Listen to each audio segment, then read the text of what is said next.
Ibu hanya membara.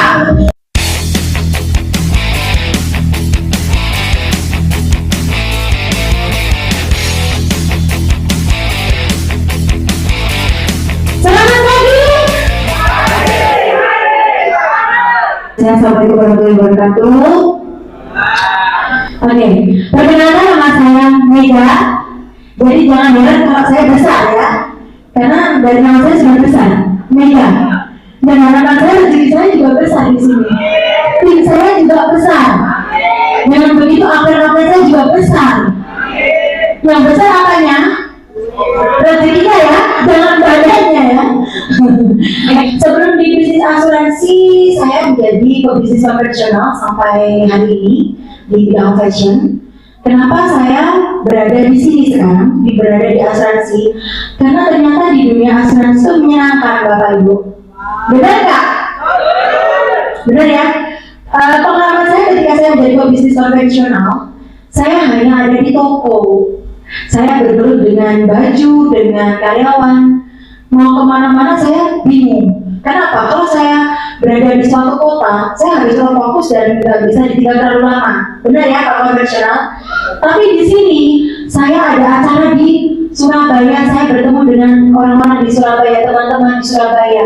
Ternyata mereka tertarik dengan bisnis asuransi. Dengan otomatis saya buka toko di Surabaya. Kalau saya di bisnis konvensional, untuk membuka satu cabang lagi, saya membutuhkan modal yang cukup besar. Tapi di dunia asuransi ini, butuh berapa modalnya teman-teman? Yakin? Kita kan ngopi, pakai duit. Bener nggak? Modalnya sedikit, cuma apa? Keinginan kita mau datang. Bener nggak? Kalau kita di sana sudah ada, tapi kita nggak mau, kita nggak akan dapat. Setuju ya? Kita ada teman nih di Surabaya, kapan ke Surabaya? Kita mikir, kita ada duit, tapi kita nggak mau melakukan, sama aja bohong. Nah, jadi di bisnis asuransi itu enaknya seperti itu ya. Saya ada teman di Solo, rencananya cuma main, ternyata di sana banyak yang tanya sekarang kerja di mana, bisnis apa, di asuransi. Mereka tertarik, saya buka lagi cabang di Solo. Modalnya apa? Pertemuan. Kalau kita sendiri belum bisa melakukan, ajak siapa? Tinggal bawa apren. Sudah buka toko saya di Solo, dan dari situ kita sudah ada sistem. Ketika tim kita bergerak di satu kota, ada lagi di kota satunya, kita buka cabang dan cabang loh. Di situ kerennya luar biasa di dunia asuransi seperti itu ya teman-teman ya. Dan saya yakin orang-orang yang di sini adalah orang-orang yang terpilih, karena orang-orang yang tidak terpilih tidak mungkin sekarang berada di sini. Teman-teman pasti untuk datang ke sini itu banyak godaan, entah anak rewel, pasangan rewel, tapi teman-teman bersikeras untuk datang di sini. Dan suatu saat saya yakin orang-orang yang datang di sini adalah orang-orang yang sukses. Amin ya. Setelah saya dari dunia konvensional, saya mengarah ke bisnis asuransi dari 2015. Saya bertemu dengan seseorang yang luar biasa yang memberitahu saya tentang bisnis ini, dan luar biasa saya bertahan pada saat ini. Cuman beda company ya. Kenapa saya pindah move di MSIG teman-teman? Yang pertama adalah di perusahaan lama saya, di company lama saya, itu saya jualnya unit link. Dan terus kenapa saya move di sini? Karena di sini jualnya pasti teman-teman. Saya merasa enak, saya merasa lega jual produk yang ada di sini. Yang kemarin saya banyak diburu nasabah. Diburunya gimana? Karena unit link ketika kita sudah berbicara kepada nasabah berkali-kali, tetapi yang diingat apa? Untuk asuransi tetap investasinya. Mungkin teman-teman di sini ada yang punya case seperti itu, sudah ditawari, sudah disonding, sudah disaringkan bahwa asuransi itu proteksi, bukan investasi. Nah, tetapi dari 1 tahun, 2 tahun masih enak, 3 tahun, 5 tahun yang ditanyakan tetap investasi saya ada berapa ya Mbak di sana? Pernah nggak teman-teman nemuin nasabah yang seperti itu? Kira-kira nyaman nggak? Enggak kan? Padahal kita kan pengennya kan bisnis itu mencari aman dan nyaman. Kalau dari yang company kemarin aman, tapi saya kurang nyaman. Kenapa? Saya ditanya ini, belum lagi kalau sahamnya lagi anjlok. Ternyata nasabah, kok gini katanya gini. Padahal yang saya jelaskan di awal sudah proteksi. Nah, ketika saya tahu tentang MSIG ini dari upline saya saya pelajari, oh ternyata yang dijual suatu kepastian. Kita pun jualnya enak, karena apa? Kita tidak menawarkan resiko. Kadang ada nasabah, kenapa ya Mbak asuransi itu hanya menawarkan resiko? Yang dijual itu hanya bikin orang takut tentang sakit, tentang untuk meninggal, benar nggak? Nah, tapi di sini dengan produk andalan kita tidak perlu menawarkan memulai pembicaraan tentang resiko. Semua tahu produk andalan kita apa? Pro Infinite, ya benar. Jadi produk andalan kita adalah Pro Infinite, yaitu SPI. Nah di situ yang dijual apa sih? Kenapa kita harus ambil SPI? Kenapa kita harus tahu tentang produk itu? Saya aja yang sebagai agen asuransi itu saya baru tahu tahun kemarin teman-teman, 2023. Ternyata ada produk pasti, bayarnya pasti, dan UP-nya itu bisa ketika kita masih hidup. Saya sebagai agen asuransi ini baru tahu, apalagi orang-orang yang di luar sana. Berarti pasar-pasarnya masih luas, setuju? Dan saya mau menjadi salah satu pebisnis sukses di MSIG ini. Karena apa? Dengan masih sedikitnya orang yang tahu, apalagi agen-agen lainnya yang tahu, saya bisa menjadi mengembangkan bisnis ini lebih maju daripada mereka yang belum tahu. Pertama itu karena produknya jelas ya teman-teman, kita bayarnya cukup 5 tahun, 10 tahun, 15 tahun, tergantung mau pilih yang mana. Dan dapatnya ketika kita masih panjang umur di usia tertentu, UP-nya akan cair. Terus yang paling penting adalah kita tuh sebenarnya nggak perlu jual asuransi. Kenapa kita harus jual asuransi ke orang yang sudah punya perusahaan asuransi? Kan seperti itu. Tapi yang kita bisa edukasi adalah sebenarnya kita tuh semua nggak butuh asuransi. Asuransi itu nggak penting kok. Tanpa asuransi kita bisa hidup. Teman-teman di sini baru ikut asuransi berapa tahun? Coba. Ada yang baru 1 tahun baru ikut asuransi? 2 tahun baru ikut asuransi ada? Berarti kan masih ada yang baru ikut asuransi kan? Sebelumnya masih hidup kan? Belum punya asuransi tetap hidup kan? Nah, yang perlu kita edukasi adalah kita nggak butuh asuransi. Tapi ketika terjadi resiko, kita tetap butuh yang namanya biaya hidup. Contohnya gimana? Mungkin saya sedikit sharing gimana yang saya lakukan di lapangan ya. Contohnya nih usia 30 tahun. Kita pasti nih nabungnya sampai usia 40 tahun. Ini kalau ambil 10 tahun. 30 sampai 40 berarti kita bayarnya 10 tahun. Di usia 55 tahun berarti kita nunggu berapa tahun teman-teman dari usia 40? 15 tahun. Di sini akan ada yang namanya dana pasti 1 miliar. Yang kita setor berapa di sini? Kita cukup bayar 30 juta per tahun. Dikali 10 tahun, yang kita keluarkan adalah 370 juta. Di usia 55 keluarnya 1 M. Berarti profitnya berapa? 630 juta. Jadi saya tidak pernah ngomong resiko. Karena kebanyakan kalau saya ngomong, ini ada asuransi loh untuk UP, untuk warisan. Orang pasti bikinnya nggak Mbak, nanti saya kumpul-kumpul sendiri. Atau kalau saya tawarin istrinya, ini loh, warisan untuk keluarga. Jawabnya apa? Kayaknya Mbak, aku nyatanya bojoku meninggal. Benar nggak? Tapi kalau kita bilang, saya ini ada tabungan, kamu sudah punya belum tabungan pensiun? Apa itu? Kan pasti tanya seperti itu. Kalau teman-teman saya yang di Ponorogo itu mereka banyak yang ikut PNS, sedangkan kita bisa loh ceritain dana pensiun kita. Caranya seperti apa? Seperti ini. Contoh di usia kamu 30 tahun, kamu cukup nabung, kamu nggak perlu sediain 500 juta itu di depan. Kamu cukup nabung selama 10 tahun, itu setahunnya 30 juta. 37 juta. Berarti kali 10 tahun yang kamu setorkan, yang kamu tabung bebas saja adalah 370 juta. Ketika usia 55 tahun berarti pensiun kan? Nah, kamu terima dana pensiunnya 1 miliar. Padahal yang kamu setorkan di sini ada 370 juta. Kamu masih dapat profit 630 juta. Kira-kira worth it nggak produk ini? Kalau memang kamu belum ada dana segini, bisa nggak bulanan?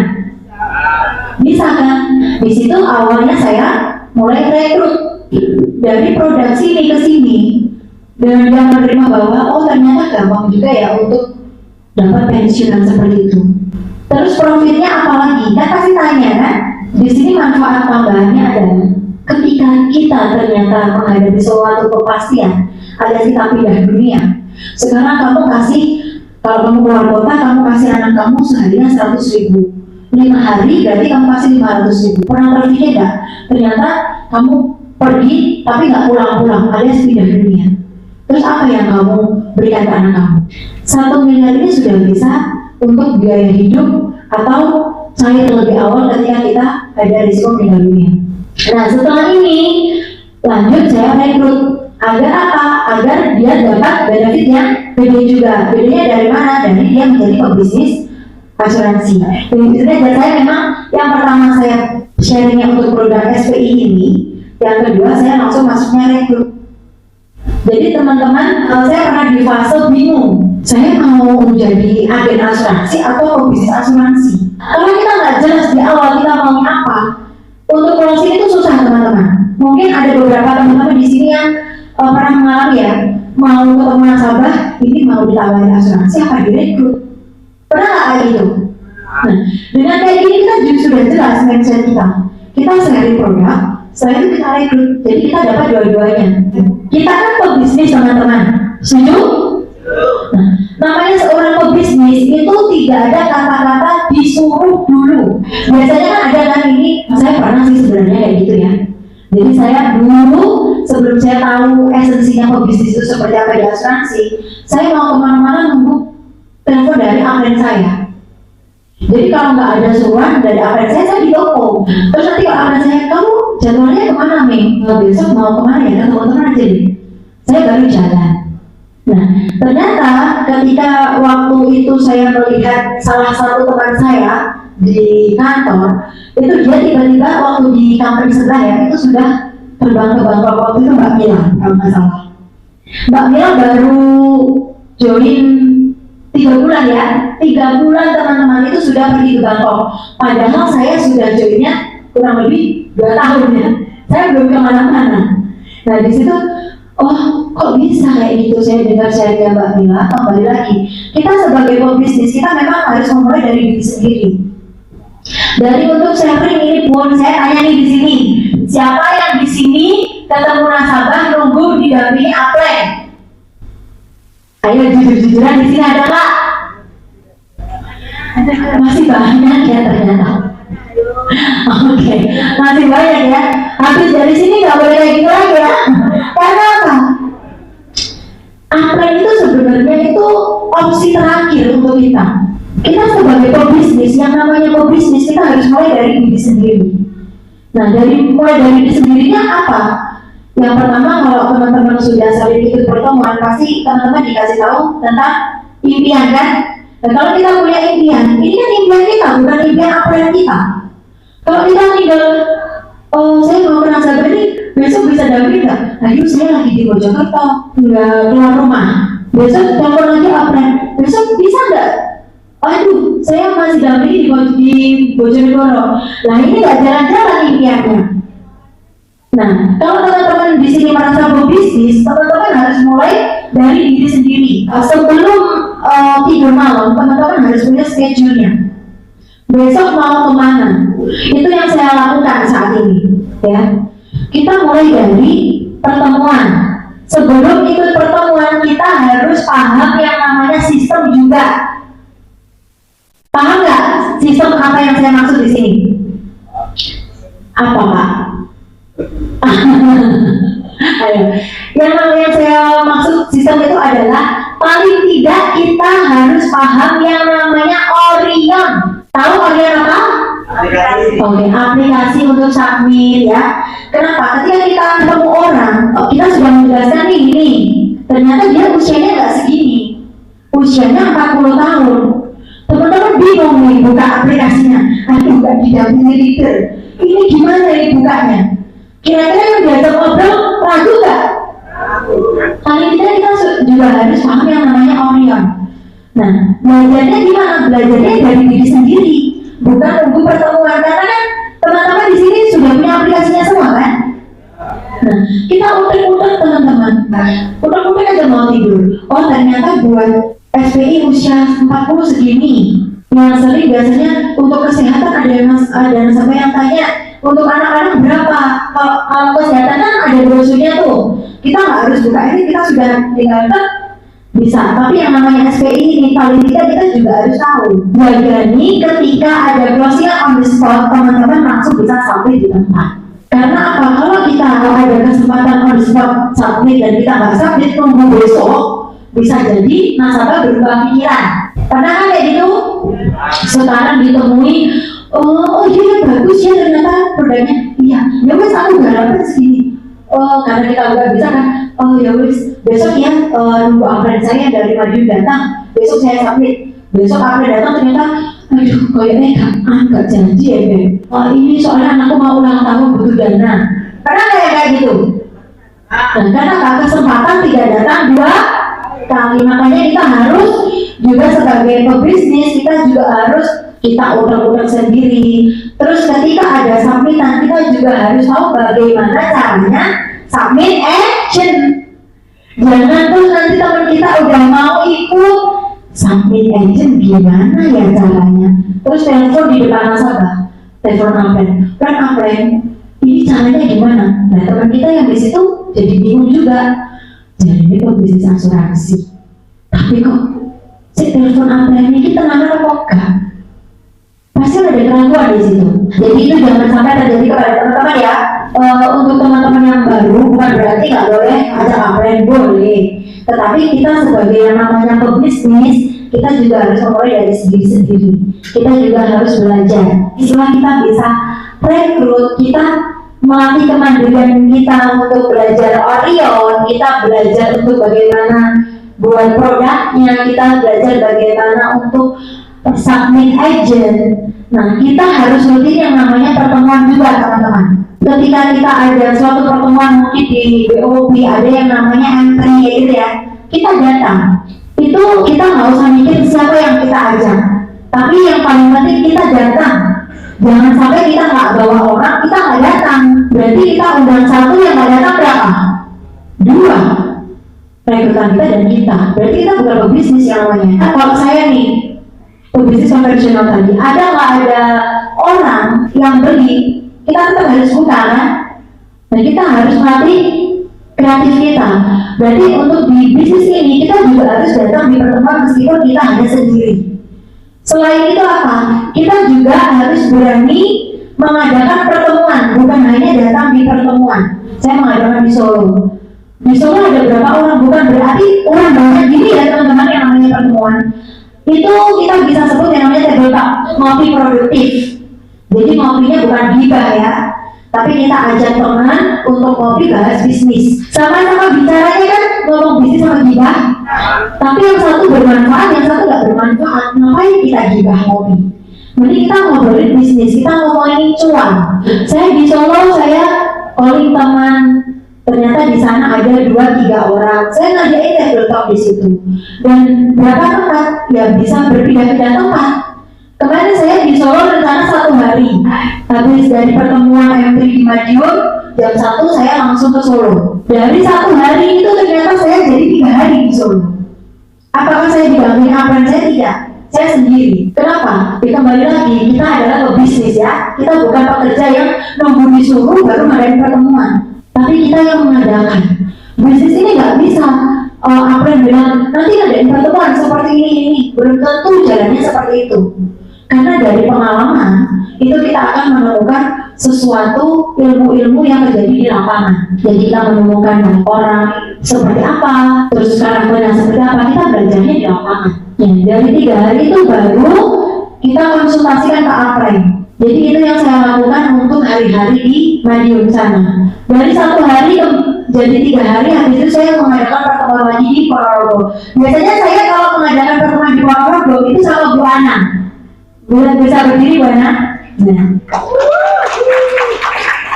Jadi saya biasanya kalau Bu Ana, Bu, kita tabletop ya di sini. Oh iya, ayo. Bu Ana udah berapa? Saya udah ini. Mbak Vika udah berapa udah ini? Misal Bu Ana mau undang 5, saya undang 5. Yang datang berapa coba? Yang datang juga saya sama Bu Ana. Tapi tetap kita kerjakan. Kenapa? Lama-lamaan. Karena kalau saya sama Bu Ana itu kalau di Ponorogo itu 1 tempat ya.